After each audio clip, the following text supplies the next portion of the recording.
Karl, we're back. How you doing, man? Doing well. Yeah, I'm glad to have you back on. Uh, our streams have been doing quite well, and unfortunately, we did have to take some time out to go to Thanksgiving or whatever Spend something. time with family. Yeah, something unimportant, right? As such. But how have you been doing, man? Doing great. No, it's actually been really nice. I love this time of year. The mood is awesome. I have a bunch of like family birthdays, like all in quick succession, and so this is just a very nostalgically wonderful time of year for me. So I'm in very good spirits, but also outraged at the same time. Oh yeah, well, I mean, look, that's why I bring you on, right? It's just for outrage. Uh, so I have sort of two seemingly disparate topics I want to talk about. And as you can see, and for those wondering how this works, quite literally, I say, "Hey, Karl, do you want to do a live stream?" He's like, "Yes." And then sometimes he'll ask me, like, "What do you want to talk about?" And I very honestly will say, "I'll let you know 3 minutes before we go live." Uh, because that's how professional podcasters work, right? I think you texted me like, "Look at this. I won't tell you what my angle is until we're live." And I was like, "Okay." Yeah, pretty much. So, as you can see, the title, we're talking about high trust societies. A couple things, right? You and I have, spent plenty of time, boomer bashing as regards the economy. Let me give me a second. We're having audio issues. Automatically adjust mic volume. Uh, all right. This. Let me.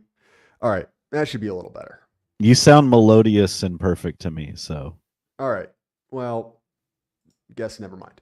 So, talking about high trust societies. So, I was talking to a mutual friend of ours, Karl, and he floated the uh, the factoid that if you look at countries like Italy, in particular, Spain, and a couple others that have record high youth unemployment, hmm creates this problem where effectively everyone's working under the table. Everyone is avoiding taxes because yeah, one, the taxes are so punishing that you can't really, it's not worth it until you hit a certain point. But also, there's really no incentive anymore to play by the rules of the system, right? Everyone knows it's a rigged game. And so only stupid people play by the rules. And this is something that I think we are likely to encounter here. Some economic data has come out that the unemployment rate for new college graduates, basically people 2 years out of school, is apocalyptically bad. We're sitting, well north of 10%. The number of college graduates who've secured employment by the time they leave has cratered to 22. Don't quote me on that percent, somewhere in the 20s. Not very good. And so effectively, what we're doing, and the problem with this is we're disincentivizing playing by the rules, disincentivizing doing what you're supposed to do. I read an article, let me see if I can pull up who wrote it, in the American Conservative, talking about why young men are radicalized. The radicalization of Gen Z by Eddie Larau. The American Mind is where they wrote. And to me, he repeats the kind of things you often have heard. These people grew up sort of harangued by, social justice activists, constantly told that they are the problem, that they are what's wrong with society, and that's produced a reaction. And look, man, that's very true. But I think another part of it, and this is something that's come up in recent conversations about Gen Z, Nikki Haley's son appeared on Tucker and did, yeoman's work there, is this feeling that when you've done everything right by the book, done everything that you were supposed to do, when older people, conservative people tell you this is how you establish yourself in society, and it doesn't work, you were effectively punished for doing that, you're going to create a large number of people who basically just say, screw it. Why would I play by the rules of the game? It's individually rational, right? Okay, well, why does this matter? Surely, if everyone is just acting in their own self interest, that will produce the best system. One, not entirely true. But let's remember the fact that there are a great number of things in society that depend on a gentleman's agreement, that depend on everyone sort of doing what they're supposed to without anyone actually checking. right? A high trust system, one where you assume everyone is acting as they should. And really, when we talk about, the 1950s, when older people talk about their idealized youth, what they're really idealizing is a high trust system. The old Exactly. aphorisms about people saying, "Oh, you could hitchhike anywhere. Any random adult would, bring your runaway son home." Was that true? Largely speaking, yes. The kind of like horrible Benthamite liberals will say things like, "Well, actually, crime is down. It was much more dangerous in the 50s." One, I'd be curious to see how you got that data. Two, even if that is true, the perception almost matters more than reality, right? The fact that people feel as if the average person that they interact with is on the same page. Maybe not specifically, but close enough to work. And so all of these kind of normal, nice things about living in a high trust society depend on that. And once that's gone, once the penalty for effectively doing what you're supposed to becomes higher than striking out on your own, you're going to lose access to any number of nice, pleasant things about living in a normal society. I notice this particularly when talking to boomers and silent generation types, many of whom grew up in what would you consider now idyllic, monocultural, conservative, quote unquote, societies. And they don't understand why young people are so discontented. They don't understand why young people simply can't fall back on the same kind of like social network that they did. And a large part of that is because people are not on the same page. People do not trust the first person they encounter. Because let's be honest, even on a political level, let alone, a cultural one, that social cohesion is gone. That social trust is gone. This is something you see particularly poignant in the UK, a extremely high trust society, extremely, not to say monocultural, but homogenized society. So every time you see, these kind of outrage stories about new arrivals going into a park and clubbing ornamental geese to death and eating them, that's kind of an example of what we're talking about, right? Something that was public, common good, soon to be, everyone's sort of, but there were no guards around it. There were no fence around it. It was just there, and everyone was sort of on the same page. Well, when someone who comes out and it doesn't share that common assumption, that is a resource to be exploited. That is something to be taken. And look, that's a silly example. I think the world is poorer for fewer ornamental swans and geese in a public park, but there's no direct correlation between having nice waterfowl and having a good society. But I don't know if you followed this, Karl, the the sort of ongoing welfare scandal out of Minnesota. Have you caught this? I'm not only aware of it, I've seen it play out locally, and it's appalling. Well, An fair equivalent, enough. an equivalent, same, basically same population plus others grafted on. It's the state of it is staggering. Like, our economy is a giant scam at this point. But 100, proceed. 100%. And even if you look at something like welfare, right?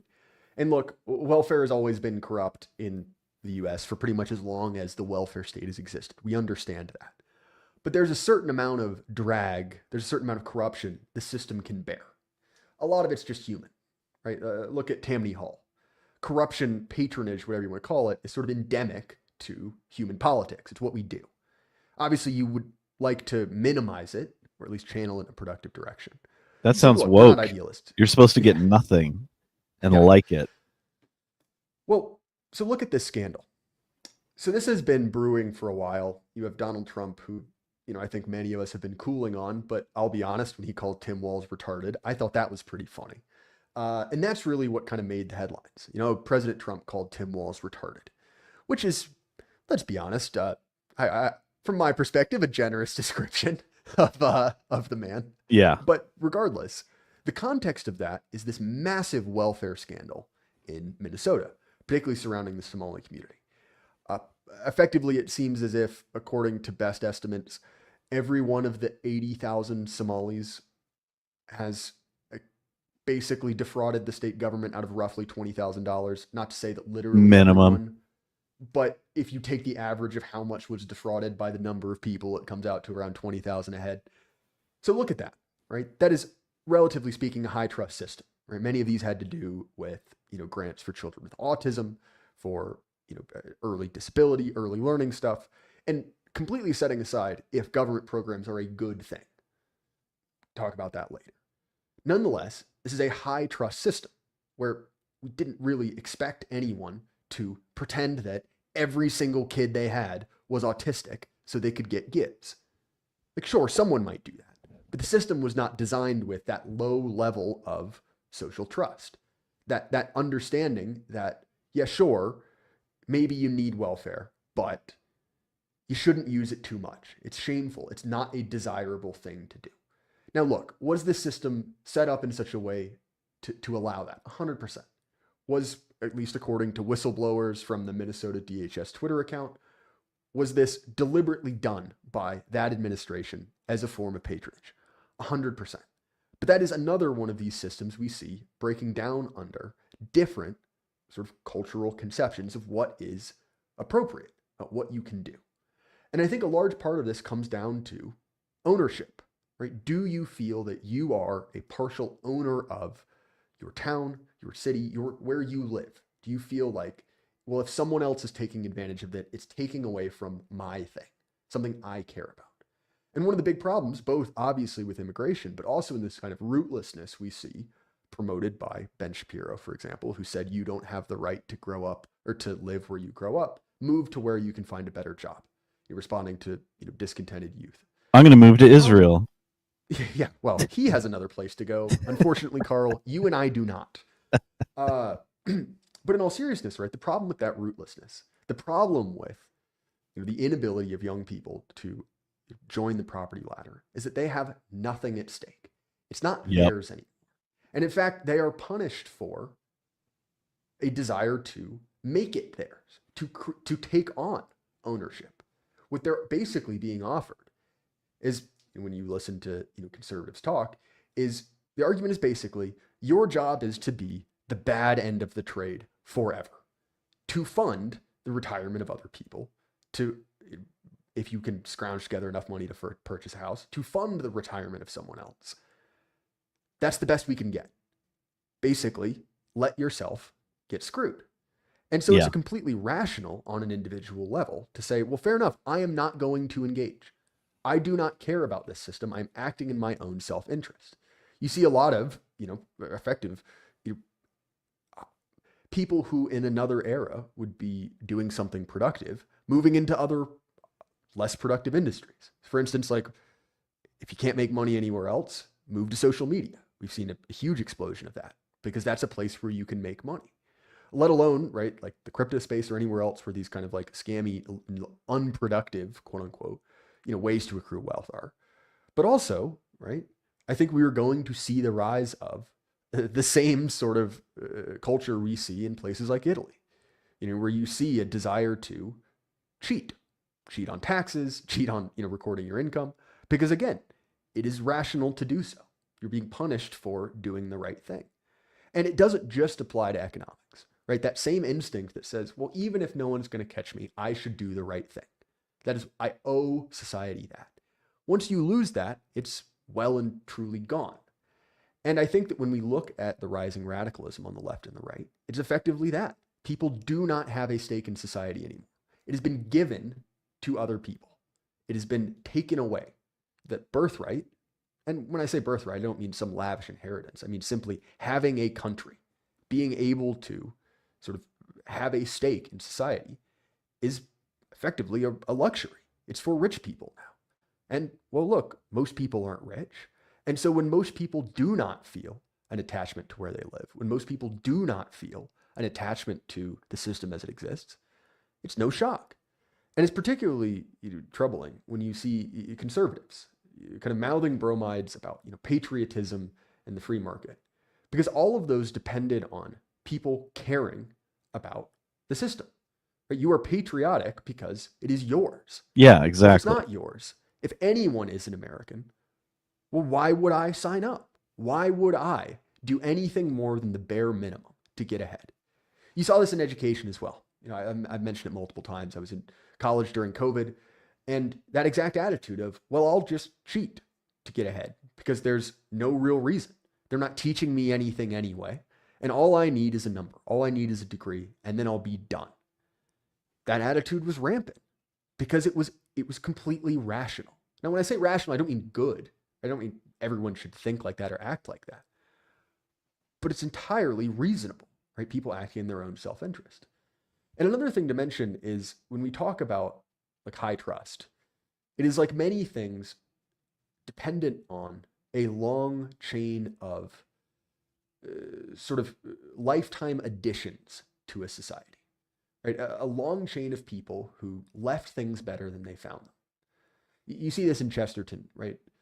Rome was not, men did not love Rome because she was beautiful. She was beautiful because men loved her, right? Over the course of hundreds of years, dozens of generations, people sacrificed their immediate kind of short-term gain for the sake of a society, for the sake of a culture, for the sake of a town, even their own family. But once that's broken, once you have broken that chain, it is very, very difficult to get back. And to me, that's what I find so frustrating about this, focus on kind of short-term economic gain. The idea that the GDP, the stock market, as we've heard from Trump, is the most relevant vector, or most relevant metric, rather, when we're talking about a society. Because no, it's not. And what we're seeing now is a sacrifice of a high trust society for a momentarily rich society. And look, man, like I understand it. You can't crash the economy overnight. That would produce a number of bad results. But at the same time, it is no wonder that the conservatives are floundering right now. That it seems very likely that the Republicans will get shellacked in the midterms, shellacked in 2028, because they have offered the rising generation almost nothing. Nothing at all. And look, this matters more than just the kind of, soft and squishy things I've talked about, right? This matters more than just the sort of tragedy of the common stuff. Because again, when we look at the polling, this is kind of interesting, right? Liberals are very, very worried about right-wing violence. See the same thing among conservatives. Now we could say the conservatives have a pretty good point, right? Their guy got shot in the ear. Their number one sort of public promoter got brutally assassinated. We've had a number of these kind of like low-level terror attacks fomenting. And again, that is the consequences for losing. They've made that very clear. Paul Godfrey, in a very good essay for The Blaze, came out on the 20th. I don't remember the exact name. Makes exactly this point. The narrative coming out is that the reason why Democrats are winning is because they're focused on affordability. I don't think Paul Gottfried says that's not true. What is true is that Republicans are losing because of affordability. Yes. Because Trump has basically made himself synonymous with the system, synonymous with the government, synonymous with big business that so many people were unsatisfied with during the Biden years. So that is why the Republicans are losing support.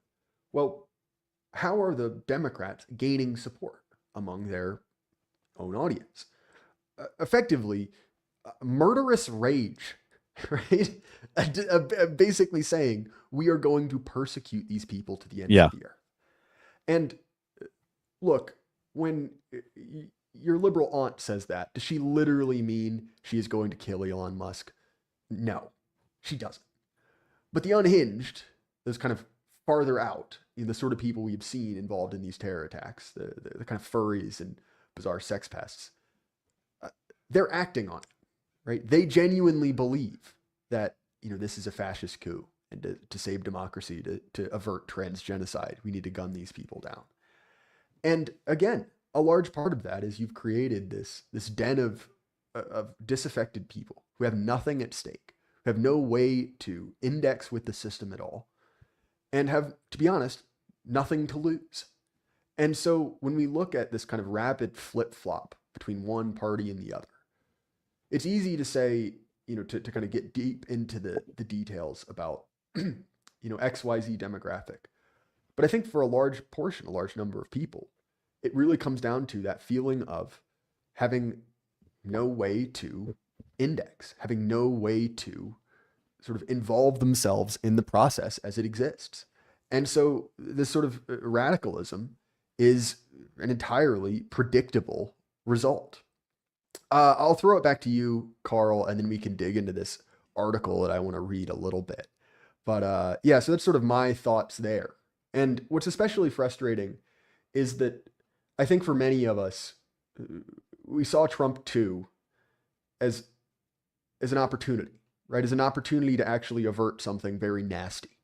Because it seems as if, look, the problem with Trump 1 was simply a lack of organization, a lack of desire, and we solved that.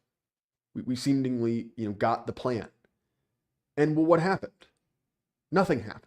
Literally nothing happened. Okay, sure, we got some wins on immigration, which is fine, but the immediate pivot to, well, we got rid of, you know, illegal immigrants. So now we can let in, 600,000 Chinese students, 700,000 H-1Bs, hundreds and hundreds of thousands of people, all while offering, young people the fig leaf of, well, take a 50-year mortgage. That is going to, one, sort of accelerate this process of becoming a low trust society, becoming a society like Brazil, like South Africa, a society where people do not play by the rules, where they see playing by the rule as a sucker's choice. And also increased radicalization. You're going to push people to the fringes. And so to me, this is entirely predictable. And it's especially galling because the consequences of losing here are dire, incredibly so.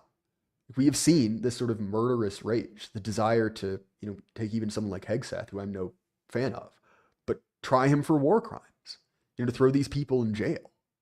And so I don't know, to me, it's proven what we've known for a long time, which is that conservatives in America are not serious. They're not a real political party anymore. They are simply a grifting operation. And again, I'm going to reference this article because it was very, very good.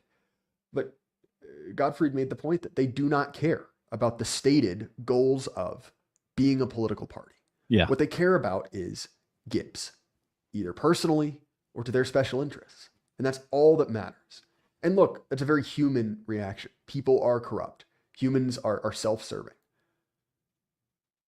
But at least I thought that when bodies were dropping, someone would say, hey man, maybe we ought to fix this. Apparently not. Apparently not, Karl. And honestly, I feel no sympathy for when these people will meet the consequences because they had a chance. They saw the crown laying in the gutter. They picked it up, turned it over, dropped it back in the gutter, and said, hey kid, you want a 50-year mortgage? Yeah. It's what they did. Anyway, Karl, I've been ranting at you for 23 minutes, so I'll let you respond. No, we're on the same wavelength, and it's been my biggest concern is this normalcy bias among just normal people out there who think that it's 1982. It is not 1982. I posted something last night after you sent that article over, and I was just of the same, just thinking about all the people who are trying to steer the GOP back into being just what it is, which is the GOP, which is it's not even a party of beautiful losers, like Sam Francis said. It's they make some of the mouth noises of being beautiful losers, but in general, it's just like you said, it's just a grift. It's a bust out operation at this point. And the important thing is that they're not even going to be getting free money anymore because the party is going to lose so badly that it'll become irrelevant. If you look at the UK, we've just seen parties that have been around for hundreds of years and go from major players to like barely on the game board anymore. They still have legacy money on the back end because they're like a party and they're gay as hell. But no one cares. Like if you have zero support, it doesn't matter how much money you have. If you lose and get wiped off the board, you can't even run the scam anymore. So what I did is I posted on the platform stupidly renamed X, as our friend Z-Man's referred to it, and basically went through 35 years of electoral history of the Republican Party in terms of the presidential election results. So I went 1992 to present, right? And we have George H.W. Bush as the incumbent losing to Bill Clinton, and a lot of that was because of the Gulf War, right? There were other things as well. The economy wasn't great. Ross Perot ran as a spoiler, got just shy of 19% of the vote. Whatever. Huge numbers of disaffected people stayed home. 1996, Bob Dole lost to Bill Clinton despite having a riled up right wing coming off the tail of a GOP landslide in the 1994 midterms, right? He totally ate it because he was uninspiring, utterly conventional, stupid GOP platform, right? 2000, George W. Bush barely squeaked over the finish line in Florida with like a, Supreme Court, mandated, governed process. And a lot of what he was talking about was we need to end the forever wars and the nation building, which is just war light, which the Democrats are doing. Okay, great. He wins. Something happens. Some people do some things. There's a war. He gets reelected. So here's 2 GOP elections back to back. But again, he barely squeaks by John Kerry with a few percentage points, like 2 or 3 percentage points. The economy was doing well-ish right before it tanked, right?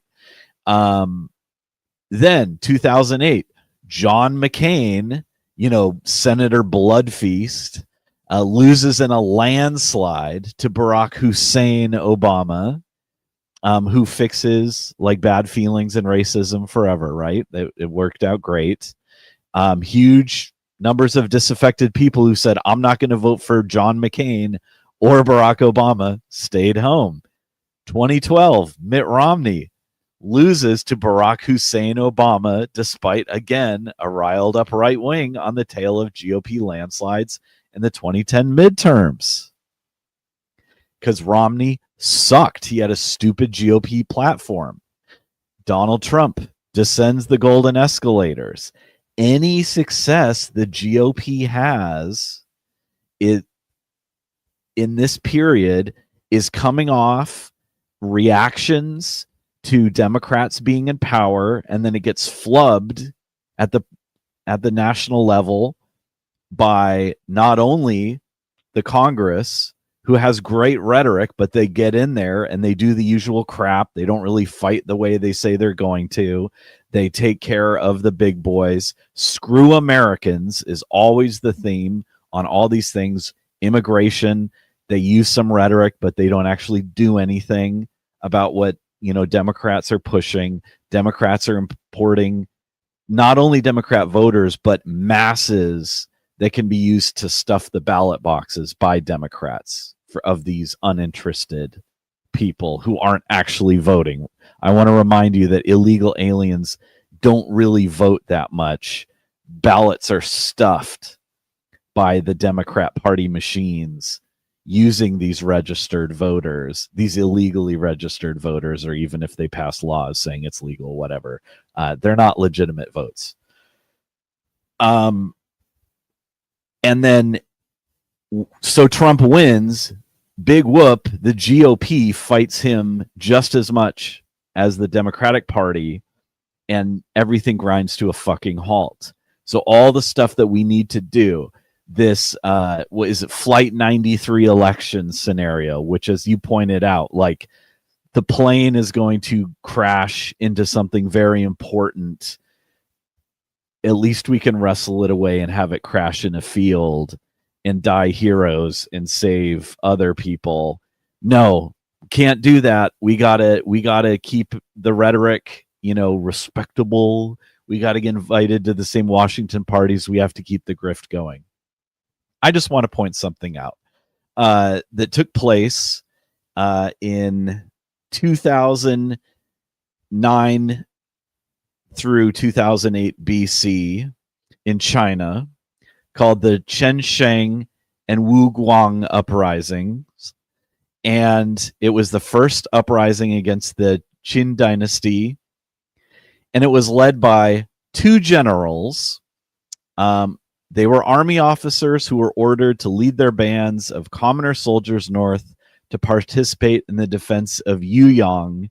However, they were stopped halfway by flooding from a severe rainstorm.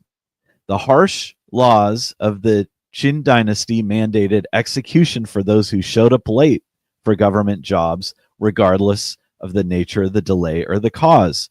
So instead, they rebelled and butchered their superiors because the penalty would have been the same if they had just walked in and put their heads on the block. If they had just shown up and said sorry.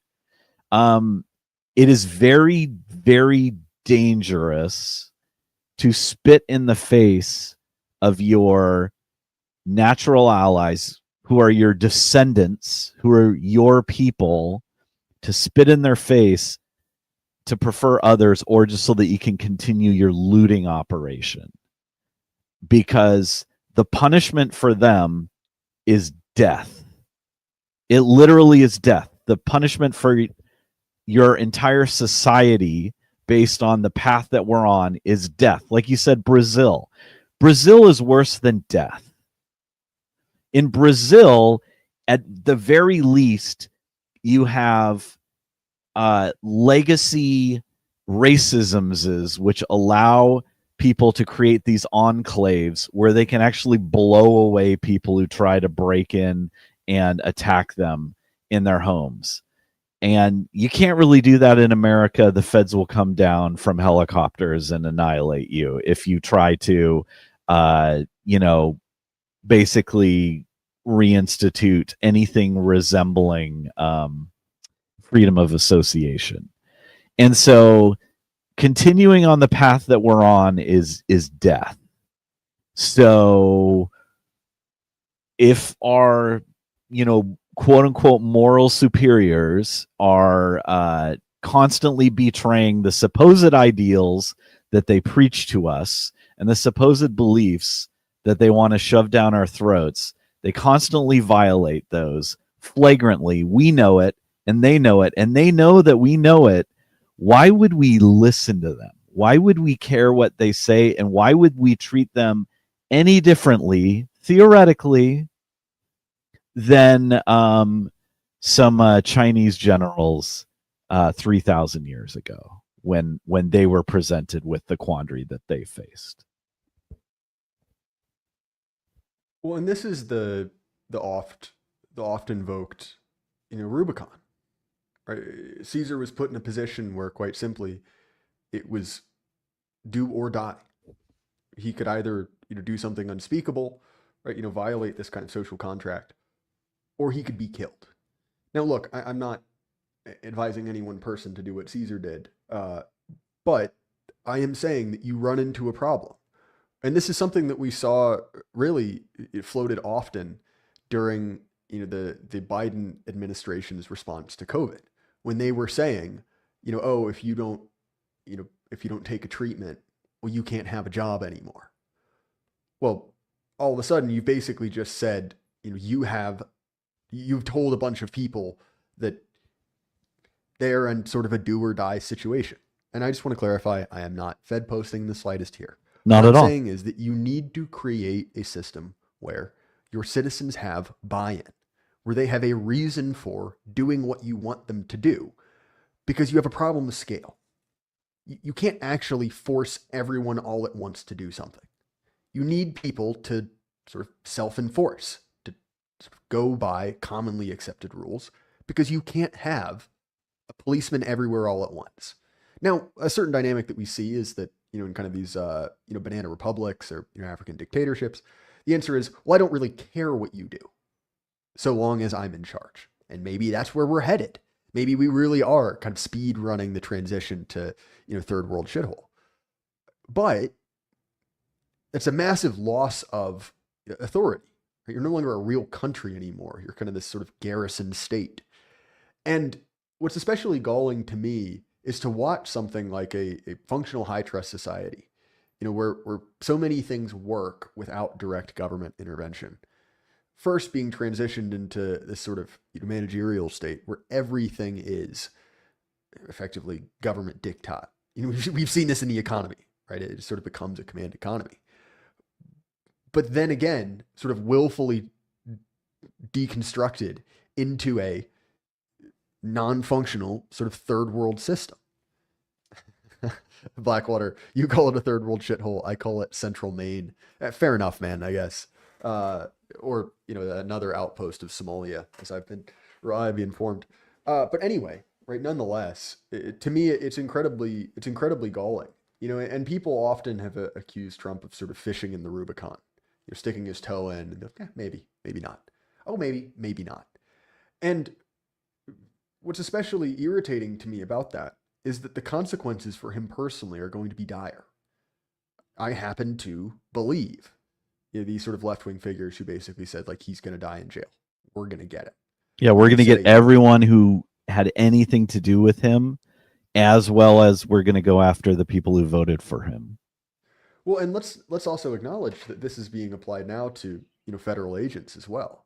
This was sort of a story that's kind of come and gone, but if you remember, a group of 6 Democrats, kind of, God, I hate Republicans so much, but termed as the sort of seditious 6 is what they've been called, basically said, hey, remember military, remember ICE agents, not only do you have no obligation to follow an unconstitutional rule, but guess what?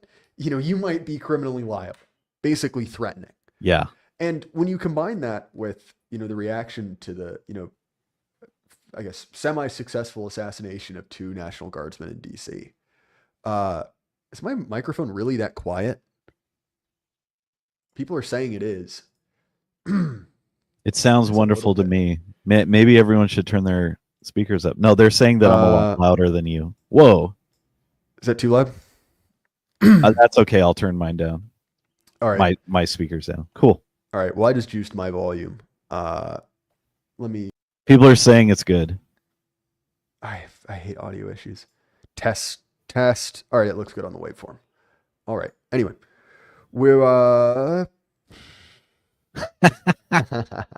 yeah, this is the answer I was looking for. Your mic is fine. Everyone is just poor and stupid. Completely agree, man. So true. Anyway, oh shoot. But as we look at that, it's this sort of mix of, on one hand, agitation towards violence to their own people, right? Basically saying, it is morally legitimate to resist, fascist orders. Is kind of like whitewashing of, the assassins on, Kirk, or the attempted assassination of Trump. We're saying like, oh, those aren't our guys, but you could understand why they did it. That sort of stuff. The kind of, armed LGBT movement that you and I have sort of been documenting back and forth for a while. They're doing that while also informing the, duly elected leaders of this nation and their supporters, either in government or out. We will try you. Yeah. In the sake of, in the case of Hegseth, again, which I can't believe I keep saying this, literally threatening him with war crimes tribunals, let alone the kind of soldiers involved in it. And again, it's this squeeze of basically you're creating a massive group of people who have very little to lose. And that's really dangerous because it's not as if there's even a person to step in and say, okay, well, you're my guys. Like, I will act on your behalf. Because the nominal leadership is apparently fully willing to bite the pillow and take it. Basically say, like, yeah, we don't really want to actually do anything. That would be too much work. While the opposition is saying, we are coming to get you. Yeah. We're coming for you. And to me, this is incredibly unstable. Incredibly unstable. And look, man, like, you and I have particularly radical politics. I get that. But ultimately, we both live here. I don't really look forward to what seems to be coming, which is, this kind of explosion of political violence and criminality is very, very unpleasant.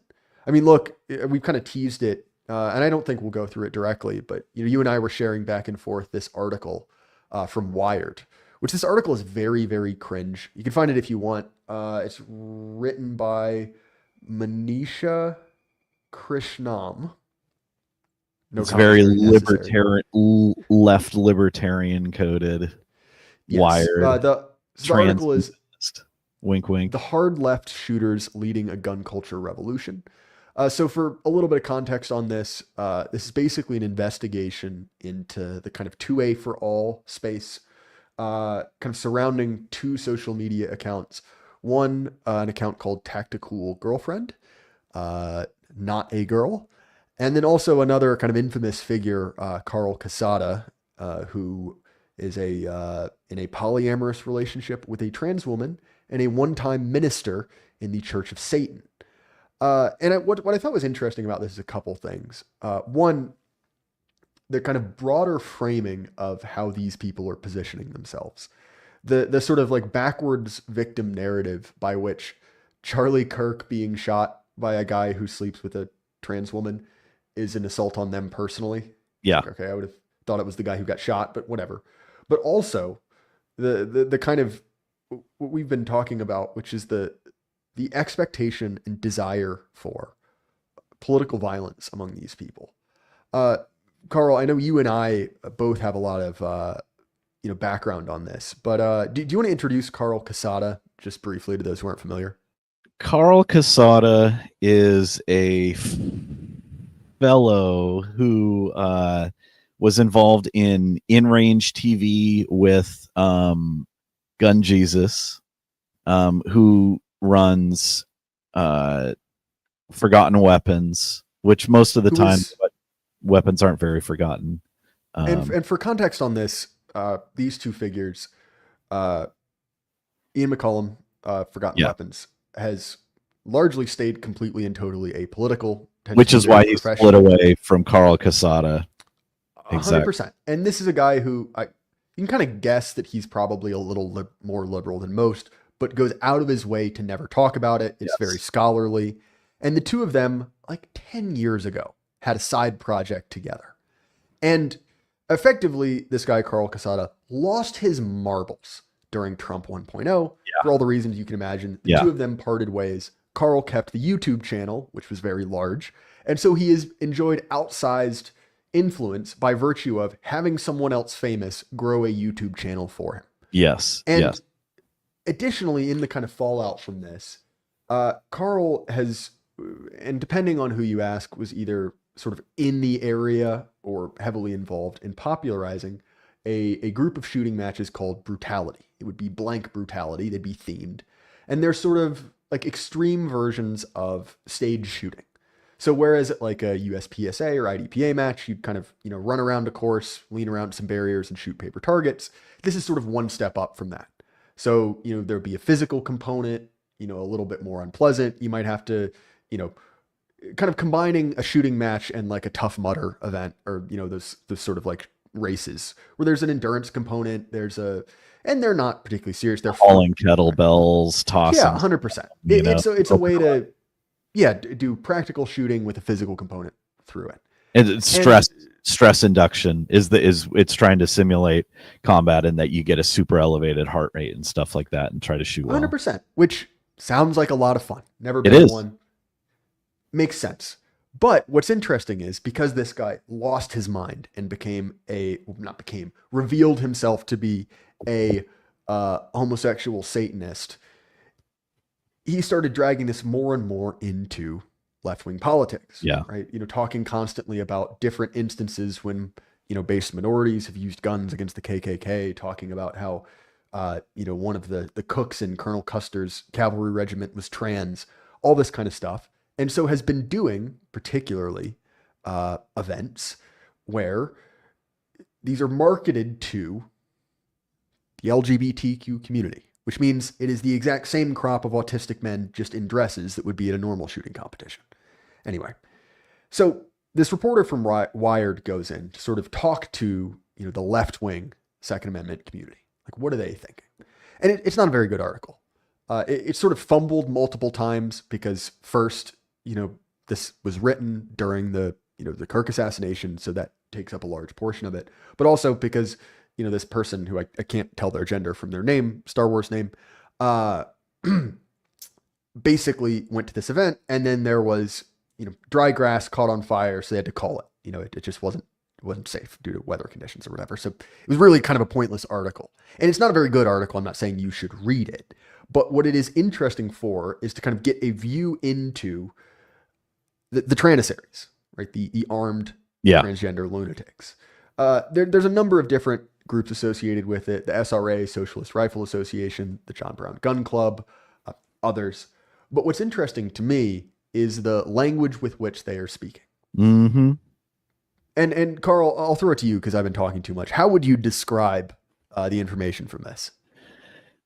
It's very victim termed, like, but also they're pushing this like this is the new normal, and we have to embrace these obvious violent lunatics, and this is the righteous expression of like Second Amendment, which is these are the people who are going to be out there slugging away against the evil right wing for us, and we should get behind them because it's great.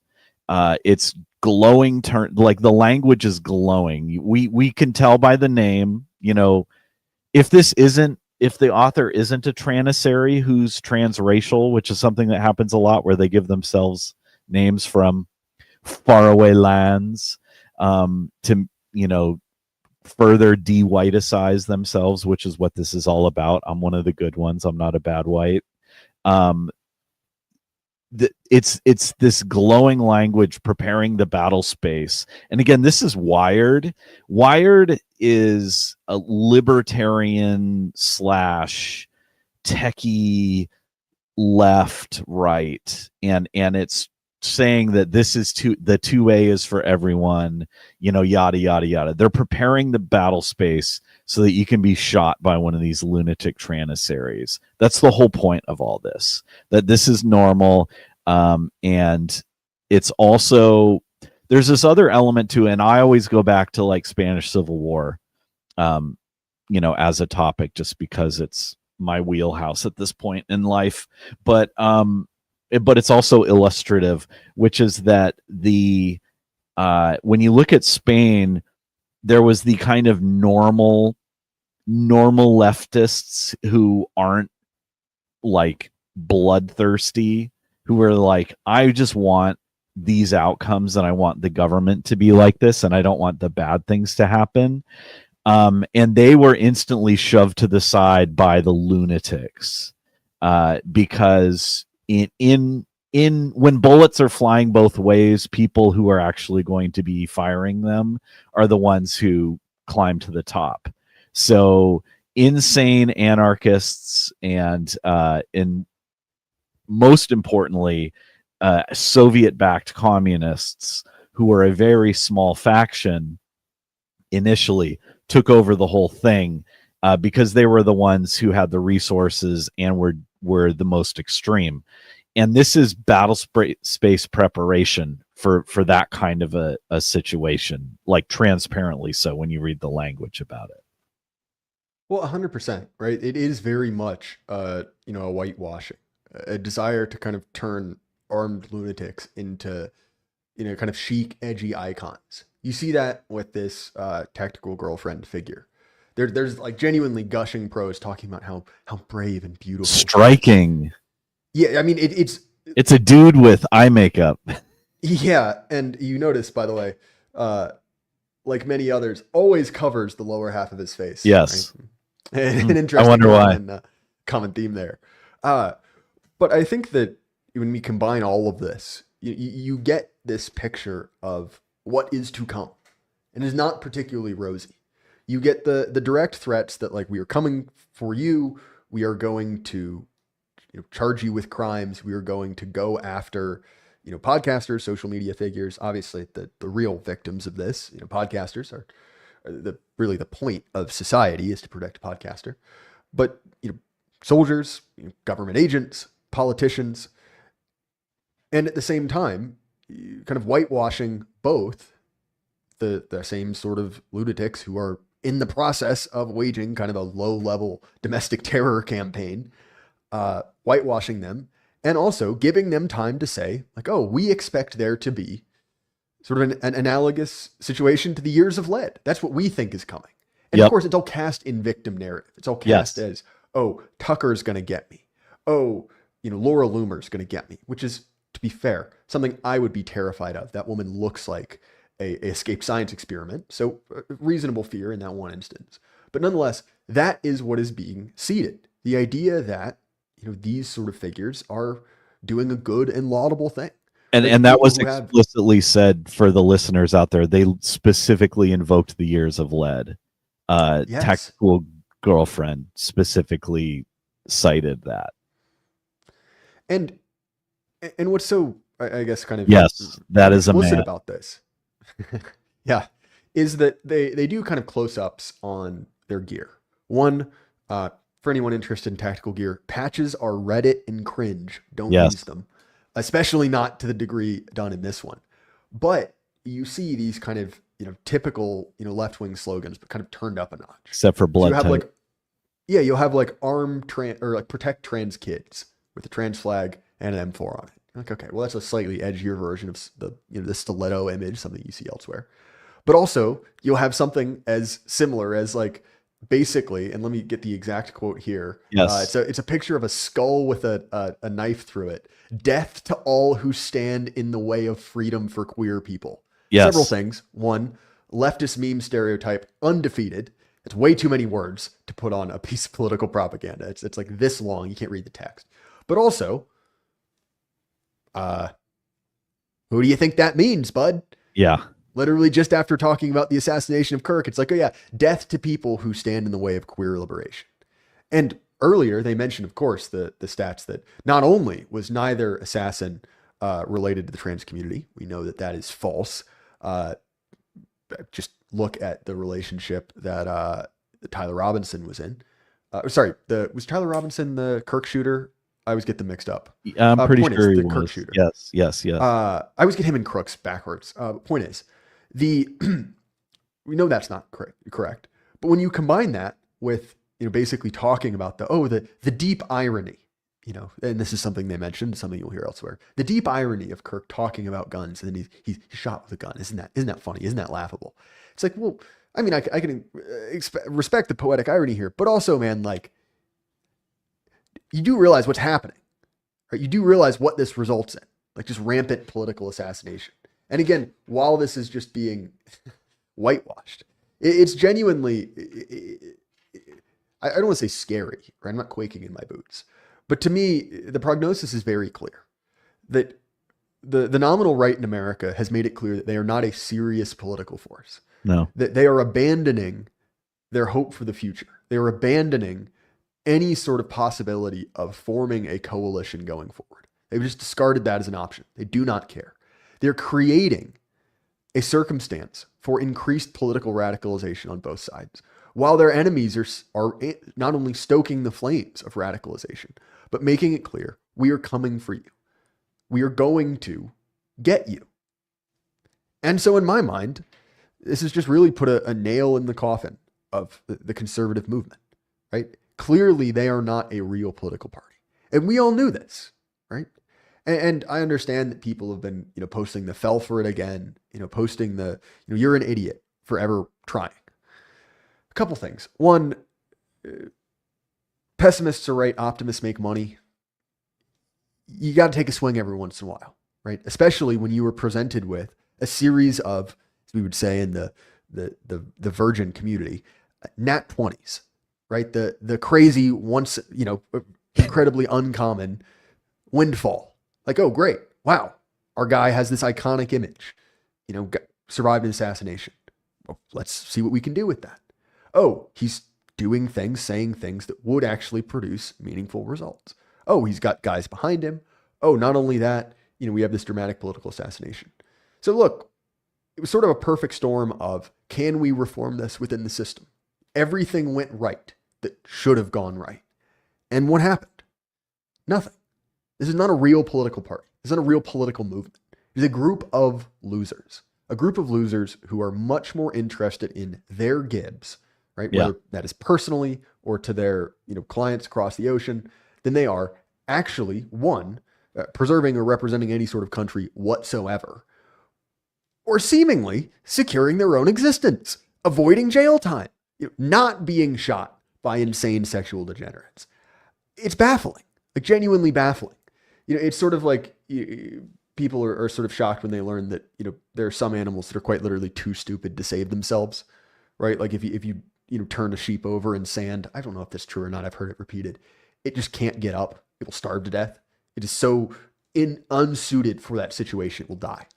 And to me, that is what the Republican Party is: a genuine genetic dead end.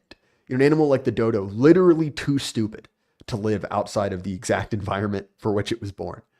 And yeah, I have no sympathy for these people at all.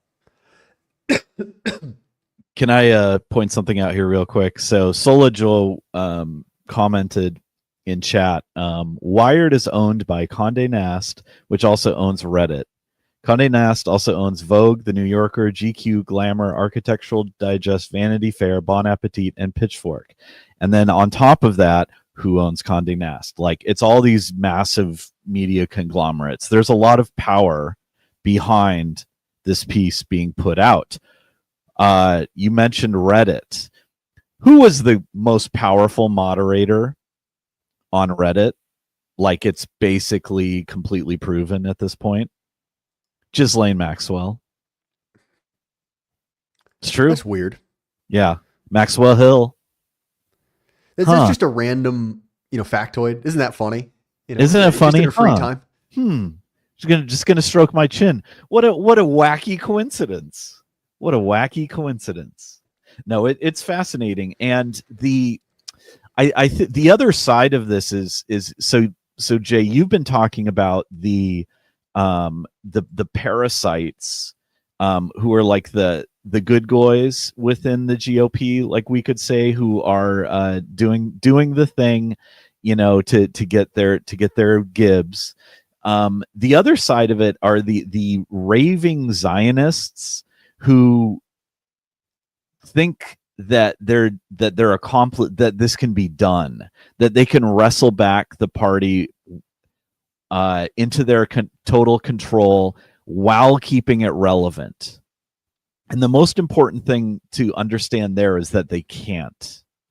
That they will just be not only a party of losers, but they will lose so badly that it will have been a totally wasted investment on the part of the let's say advocates for the most specialist Middle Eastern democracy ever, and only Middle Eastern democracy, right? So it can be this great. So they wrestle back ownership of the party, and none of the stuff ever comes out again, right? Like the let's say the GOP becomes totally cut them again. Well, there goes any relevance in elections ever again, like totally gone.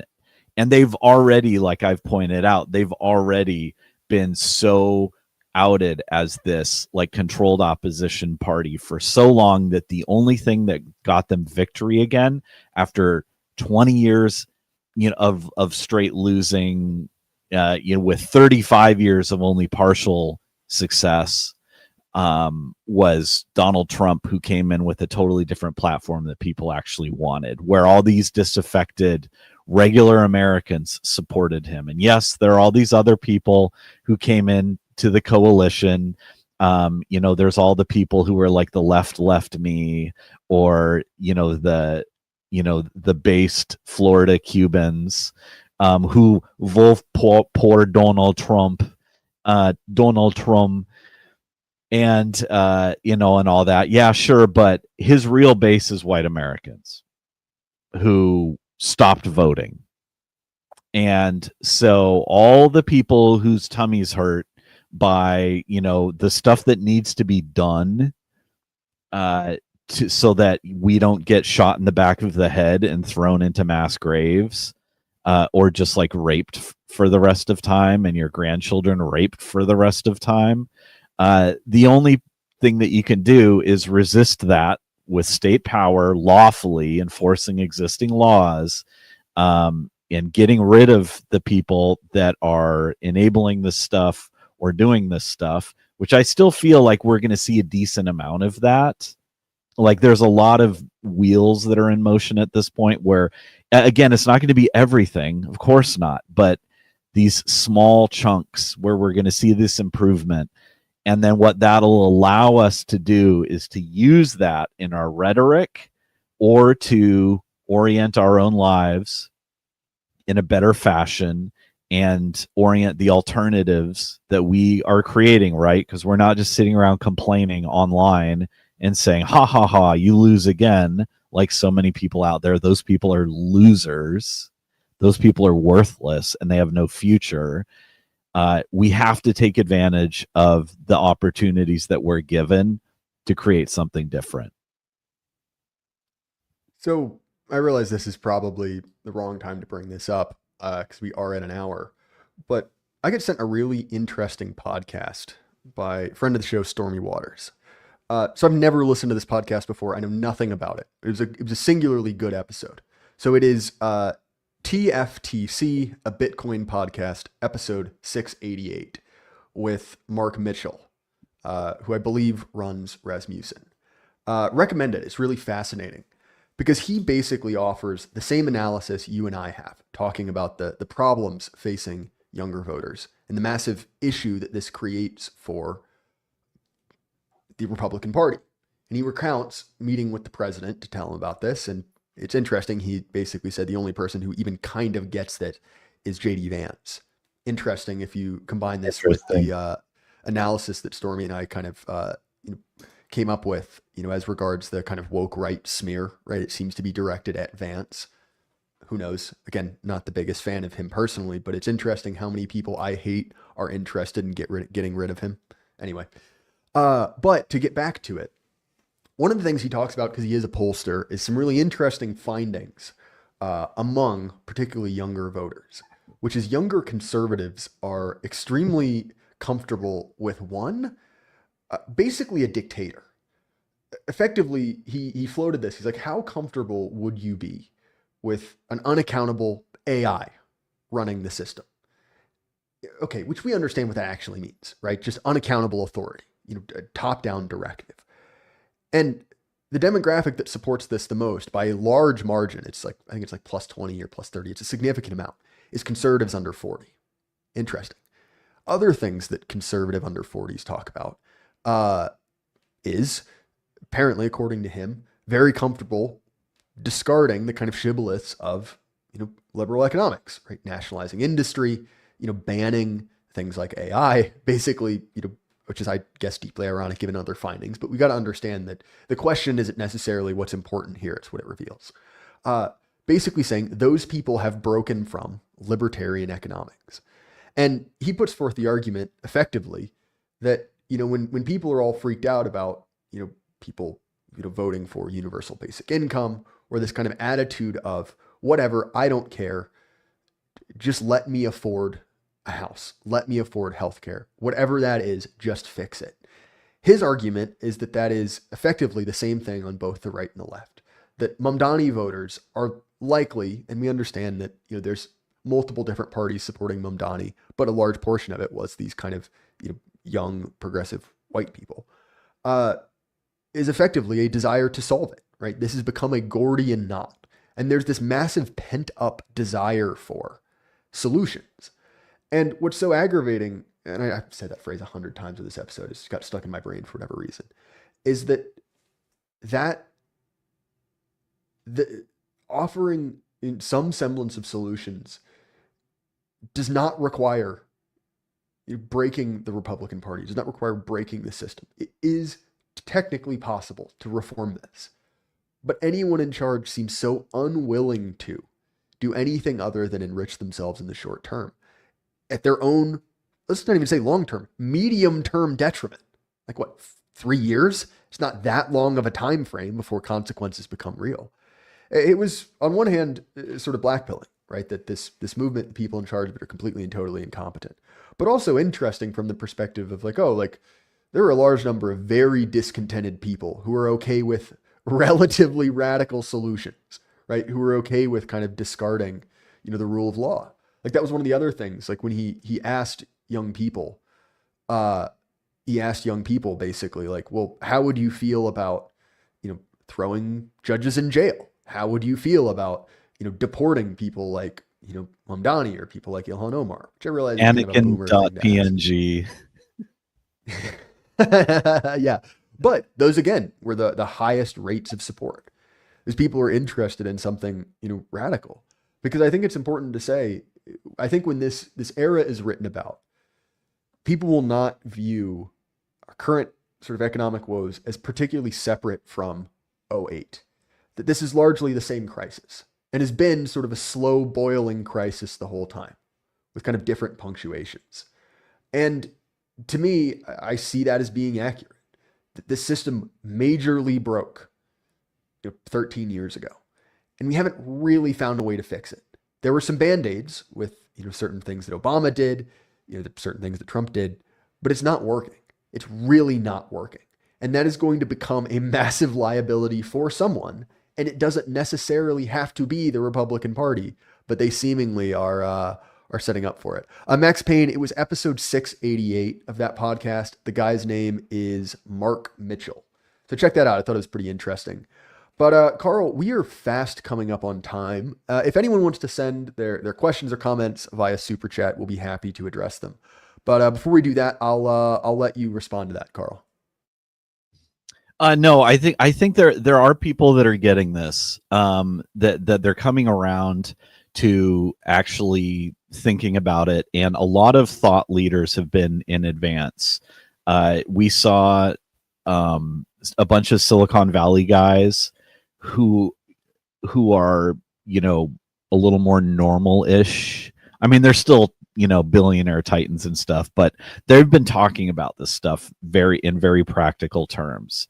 Even 20 years ago, there was a lot of talk about economic populism and pitchforks being on the horizon in a lot of environments, and I think it's been interesting to see how it's played out and how honest people are being about it. It gets very party political oriented, to use a Thomasism conjugation, but people just don't know what to do or what to think, and I think a lot of people are realizing what they're dealing with at this point in time. But again, the key point being is the power players are stuck in the mud, and it becomes impossible to address it honestly. Like, you can't talk honestly about politics anymore. Like, the totally normal thing that happened in 2020 and took place basically until through some point in I want to say some point after October 7, 2023, right? Everything was totally normal and was a perfect expression, the perfect platonic expression of our democracy. And now all these people have been reacting to it as they kind of scramble for their own interests and benefit. And the ones who are being honest about it and are able to speak openly and candidly about it are doing much better, and they have a path to the future. And the ones that are suppressing it have no future and are throwing away the future of our country and our society, and quite possibly humanity at this point. I mean, I think long term, we're gonna win, but they're endangering humanity by supporting the path, the march to Brazil, the Brazilification of everything. And fortunately, a lot of people are starting to speak out, even though the big players are generally pretending, that everything is the house that is on fire as they sit at the table, a dog in a hat, say, this is fine. Yeah, it is incredibly aggravating. So one thing I will say, I'm just gonna shill, just shamelessly here, unrelated to almost anything we talk about. I did a very rare effort post, a long article. It's very good. Anyway, so if you want to go over to my Substack, read an article I wrote called James Lindsay's No Good, Very Bad article. To be honest, kind of unrelated really to what we've talked about, but it is sort of a takedown of the reaction towards growing right-wing youth radicalism, which is an argument where James Lindsay basically says, you are completely and totally insane if you disagree with me. And also Schmitt's friend enemy distinction is illegitimate. It's slightly abbreviating. That's basically his argument. I think it will be interesting to see the jockeying for the last scraps of relevance from kind of conservative ink. I think they have fully and totally lost the base, and they're going to get shellacked going forward. But nonetheless, characters like Lindsay and a few others seem to be sort of auditioning for, roles as kind of the captain of the Titanic, right? Looking for a role as a gatekeeper of, an ever diminishing sort of intellectual playground. I think that will continue. I think, and this is something that Stormy and I put forward, but my guess is the way that this is going to be spun is we have lost in 2028, or we have lost in 2026 because of our radical wing. And what we really need to do is refocus on being what we always were, which is a warmongering party of corporate whores. Yeah. And that's the real core Republican message. And if you disagree with that, you're the reason we lost. So we need to cancel. We need to get you out. Chronicles Magazine, Paul Gottfried's piece, which dropped yesterday, it was called Preparation for a Purge. Quite good. Someone who lived through, the first round of neocon purging. I recommend reading that if you want to dig more into it. But effectively, not only are we supposed to, if we do everything we're supposed to, foot the bill, but we're going to be blamed for their own incompetence. I think that is really the kind of goal behind the woke right stuff, is to create the specter of a fall guy for their own incompetence, so we don't actually have to bear any responsibility. One super chat. Has no one told you your cries are all in vain? I'm not sure I kept the reference, but I do I guess sympathize with the message behind it. But Karl, man, we've gone over. Sorry, this is unusually rant-filled for me. I barely let you talk at all. No, that's quite all right. Podcasting. But where can people find you, man?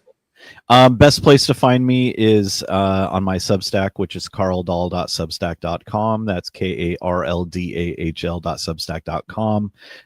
Got 2 books on Amazon, Faction and Faction with the Crusaders. Both are very relevant to your interests if you have any sympathies with regards to the kind of topics that we're discussing. And final point I would say is you invoked Mark Mitchell from Rasmussen and his appearance on that podcast. I will listen to that, but he's also been on a tear on X. And he's a very good poster on X, so people should give Mark Mitchell a follow after they buy book. But thanks, Jay. Great talking to you. Well, again, man, it was awesome speaking to you. You guys know where to find me. Anyway,